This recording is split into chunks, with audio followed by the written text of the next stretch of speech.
Broadcast is now starting. All attendees are in listen-only mode. Good afternoon and welcome to CW's webinar highlighting our most recent thought experiment and, let's say, a premiere in terms of the analysis you are perhaps accustomed to from CW Group, namely our long-term forecast of cement demand to 2050, part of the recently released volume forecast report. My name is Raluca Cercel. I'm an associate with CW Group, and it will be my pleasure to walk you through the findings of our attempt to quantify cement demand to 2050. My colleagues have already given some hints on this, let's say, thought experiment during the webinar on the volume forecast report held mid-March. But today, my plan is to dive deeper in the topic, looking at qualitative drivers and constrainers and the regional effect. As always, I will start with a brief introduction of CW and then move forward with some of our actual findings. But before doing that, important to mention and to highlight here is that the findings I'm showing you today should be considered, let's say, indicative or directional at most for several reasons. Rather than providing a definite answer, which is granted impossible, our aim has been to provide a point of departure meant for further thought exercise. In that sense, we are not, let's say, presenting to you a forecast in the traditional sense of the word, but we are rather exploring what the cement world might look like in terms of demand by 2050, if certain assumptions, of course, play out. That's why I strongly encourage you to express your thoughts and opinions on the matter by shooting me an email at my email address, rc@cwgrp.com. As usual, the presentation you are seeing today will be available in PDF format shortly, along with the recording of this webinar. That will be no later than tomorrow. Now, to jump into it, one second. The analysis we're looking at today is a CW Group 1. For those of you unfamiliar with our work, we are a leading advisory, research and business intelligence boutique. We provide specialized consulting services, and you can see here just a handful of the industries where, let's say, our track record of helping business professionals take informed decisions precede our reputation. Now, advisory-wise, with the invaluable help of our highly seasoned advisory board, what we do is that we help companies reshuffle their strategies, make investments or divestments decisions, and overall help them stay ahead of the curve and of the ball in their respective industries. Research-wise, there are several projects that fall into the research category, as is the Global Cement Volume Forecast Report. These reports are syndicated ones, which of course can be further customized and come in the shape of market study reports, regardless of the industry we're looking at, reference forecasts, data and chart books, and commodity price assessments that we currently do for cement and clinker. Media-wise, our specialized team provides leading coverage of core industries. These are cement, coal, pulp and paper, bulk cargo, petcoke, and building materials through a multiple array of news platforms, publications, as well as online analytics and other interactive formats. As mentioned at the beginning of this broadcast, our thought experiment, as we have baptized it, on demand's numerical situation by 2050 is a new addition to our global forecast report.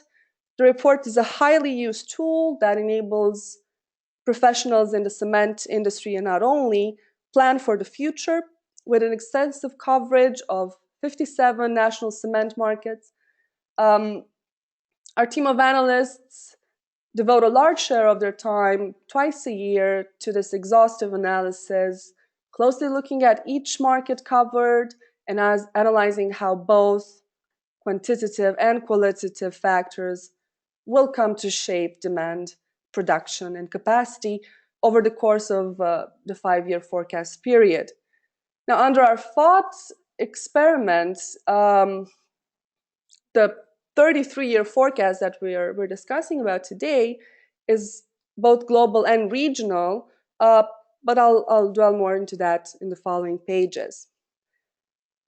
The question may arise of how is it that we actually did this, even though we don't, let's say, dare to call this thought experiment a forecast under the usual standard, or at least the standard under which we have accustomed our clients with.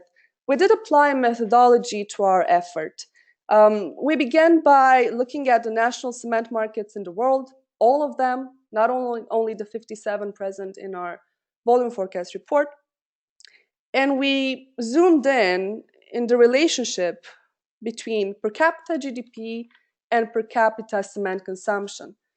Now, the equation which resulted from this analysis translated into a curve, more on that a bit later, on which we were able to place groupings of countries depending on their GDP and cement consumption equation or pairing.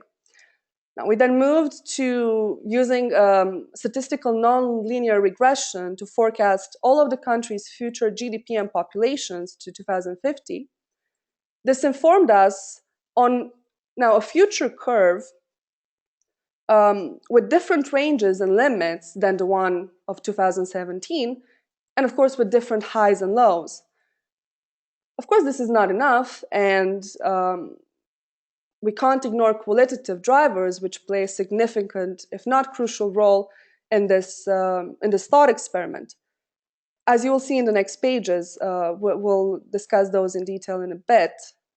What we did is that we tried to quantify these drivers, again, under the framework of a thought experiment, given the sheer impossibility of giving a definite forecast answer to it.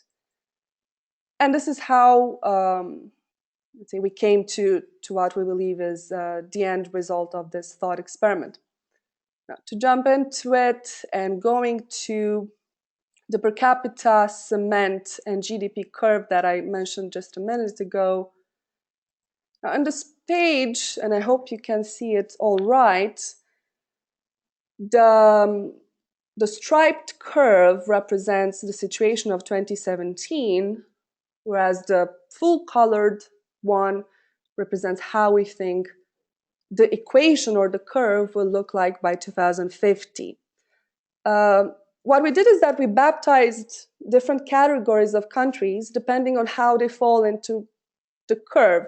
So it's not necessarily a matter of regions from a geographical perspective, but from an economic development perspective, let's put it like that. Why did we do that? Simply because we saw undeniable similarities between countries belonging to each grouping. And I can give you a couple of examples as well. Underdeveloped economies, we're looking at, just to give a few examples, Yemen, Malawi, Sierra Leone, or Mozambique. The next one, emerging and industrializing economies, we're looking at India, Nigeria, Tunisia, Bangladesh, and a whole array of others. Maturing economies, we're looking at economies that have not yet reached, let's say, the desired point of development, but are well on their track to do so, such as Malaysia and some markets in the Middle East. And then the final grouping, called matured economies, is made out of countries such as the United States, EU member countries, or Eurozone, better said, member countries, South Korea, Japan, and others. Now, China, as you can see, in 2017, we have positioned it at the peak in terms of cement consumption per capita. This is a situation we don't think that will maintain to 2050. So our working theory has been that for all of these markets that you see here has been that the higher GDP per capita is, the more cement demand stabilizes over the course of the years, as it is currently in the case of matured economies. Now, underdeveloped and emerging economies hold a larger potential for fast and material growth because there is just enough, just more to build on a nominal basis to catch up with the standard of more developed economies. With these markets, I'm referring still to underdeveloped and emerging ones, being anticipated to grow in terms of GDP, cement demand will follow in growth due to the need to invest in infrastructure, housing, energy, and basically everything where cement is required. Nevertheless, another working theory that we applied to this thought experiment is that it is very improbable that emerging and underdeveloped economies will experience the fast-paced growth in cement demand that European markets saw in the aftermath of the First and Second World War. Now, to look at the other end of the spectrum here, for mature and maturing economies, total and per capita cement consumption is most likely to experience a modest decrease, or to, let's say, tap down to 2050.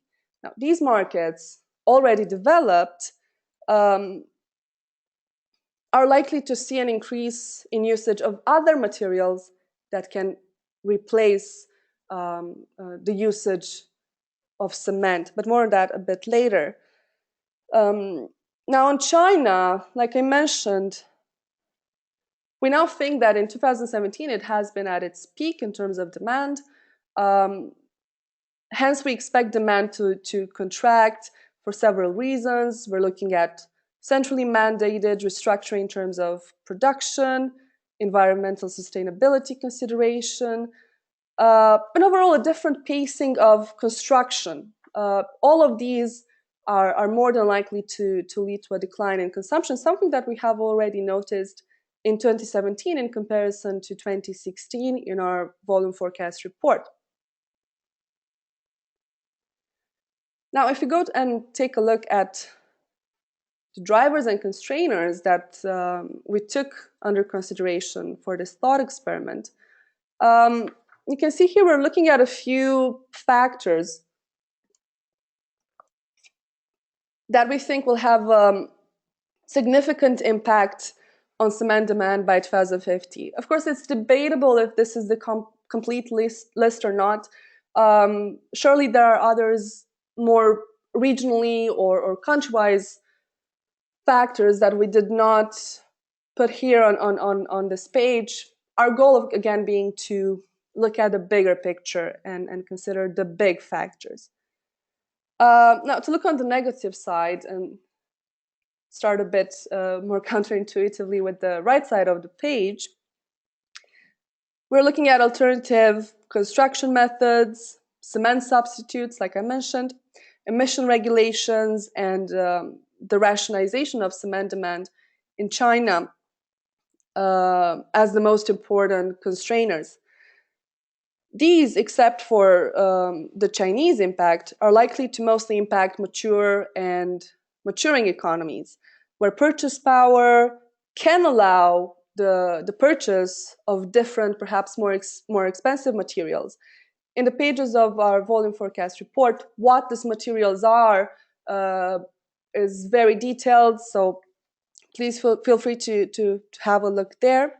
Also in mature and maturing economies is where we're expecting environmental regulations to be even more stringent than they are today. That's not to say that their impact will not be felt in emerging or underdeveloped ones, but that, of course, their impact is far lesser than in maturing or mature economies.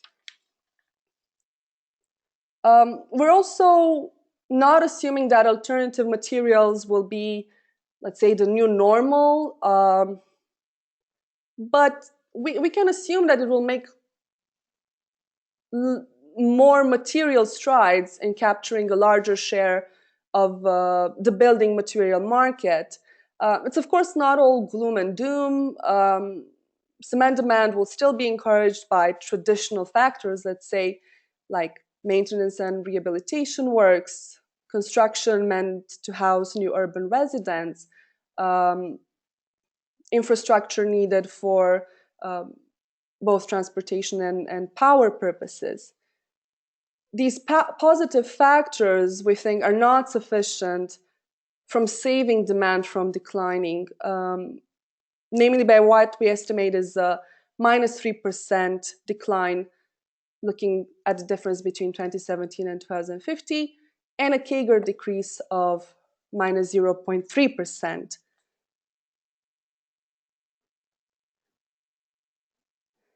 Now, if you look at how these factors impact demand materially in tonnage, and here you can see the starting point 2017, 4.1 billion tons, and the ending point as well. Of course, all the numbers that are missing here on the small bars are available in our report. And you can find, of course, there more explanation as to why we believe they will have the impact that we have assigned to them. Moving on to let's say a regional understanding, and here we're speaking about traditional geographic regions and not the economic regions that you previously saw on the curve we showed. As you can see, the blue bar here corresponding to China is responsible for the largest material decline.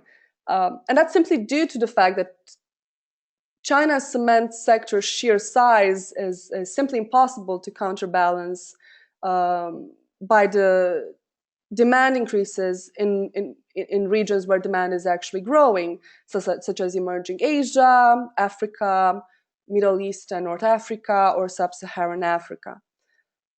In the case of these last four regions that I mentioned, we think GDP will likely undergo a more than doubling increase by 2050 compared to the current levels in 2017. And these, coupled with population growth, point towards the likelihood of cement demand increase.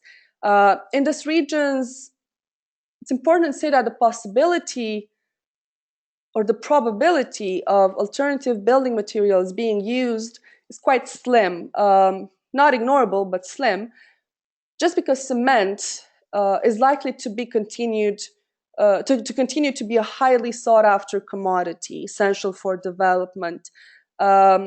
Now, if we look at, again, the other end of the spectrum at regions such as North America, Western Europe, and developed Asia,